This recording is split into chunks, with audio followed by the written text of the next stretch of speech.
Bonjour à tous.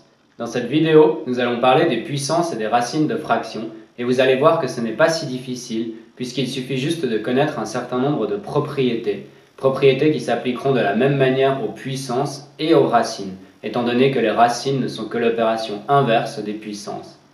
Une première propriété à connaître, c'est que si nous avons une puissance ou une racine uniquement au dénominateur ou au numérateur, cette puissance ou cette racine ne s'appliquera qu'à l'élément concerné. Ici, par exemple, nous avons 4 au carré sur 5, et bien le carré ne s'applique qu'au 4. 4 au carré, ça fait 16, et 5 reste 5. Même chose ici, le carré ne s'applique que sur le 5, ce qui fait ici 4 25e.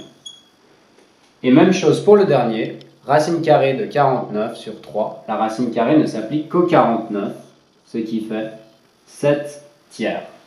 Attention, je vous ai dit dans les vidéos précédentes que l'on pouvait toujours simplifier numérateur et dénominateur d'une même fraction, sauf si on avait une puissance sur un de ces éléments. Et bien ici, c'est justement le cas où on ne peut pas le faire, on ne peut pas simplifier ce 8 et ce 8, car il y a une puissance au numérateur. Et une simplification, c'est une division, et dans l'ordre des opérations, les divisions passent après les puissances. Ici, je suis obligé de calculer d'abord ma puissance avant de pouvoir faire une simplification. Je dois donc calculer 8 au carré, ce qui fait 64, sur 8. Et maintenant, je peux faire une simplification. Les deux sont multiples de 8. Je vais donc diviser le numérateur et le dénominateur par 8, ce qui me fait 8 sur 1, autrement dit 8. Si nous avons une fraction entre parenthèses qui est mise tout entière à une puissance, ou alors une racine qui s'applique à la fraction tout entière, eh bien j'ai le droit ici de faire une simplification avant de faire le calcul.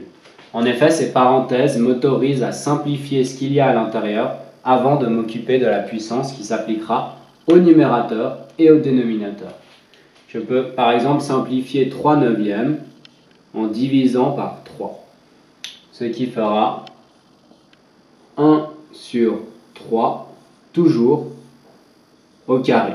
Et quand nous avons un carré sur une fraction tout entière, eh bien le carré se distribue au numérateur et au dénominateur. Je peux en réalité réécrire ma fraction comme cela. 1 au carré sur 3 au carré. Et maintenant faire les calculs. 1 au carré, 1 fois 1, ça fait 1.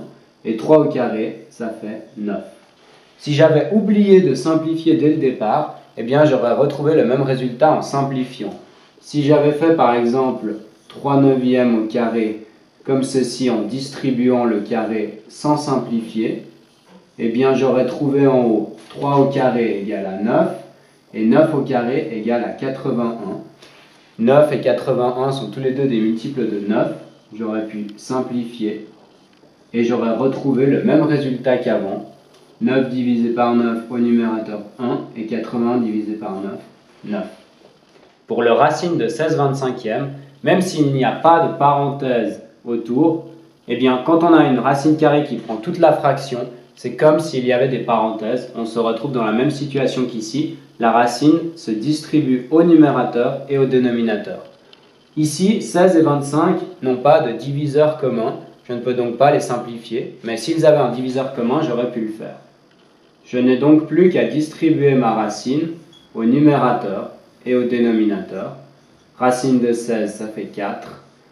Et racine de 25, ça fait 5. Si nous avons des puissances à l'intérieur et à l'extérieur d'une parenthèse, eh bien nous pouvons utiliser une propriété qui nous indique de multiplier ces puissances entre elles. Cela donnera au numérateur 3 puissance 2 fois 2. Et au dénominateur, nous avons à la base 1 puissance 4 qui va encore être mis à la puissance 2. Nous aurons donc au final 1 à la puissance 4 fois 2. Ce qui fait 3 à la puissance 4 et 1 à la puissance 8.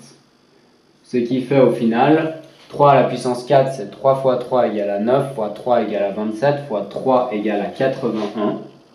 Et 1 à la puissance 8, c'est 1 fois 1 fois 1, etc. 8 fois. Et ça fera toujours 1. Cette fraction vaut donc 81. Enfin, si nous avons le même chiffre au numérateur et au dénominateur, et que ce même chiffre est mis à des puissances différentes, eh bien nous pouvons utiliser une dernière propriété qui nous indique que 7 à la puissance 8 sur 7 à la puissance 6 donnera le chiffre 7 à la puissance du haut moins la puissance du bas. J'aurai donc 7 à la puissance 8 moins 6, ce qui me donne 7 au carré. Et cette fraction vaut donc au final 49.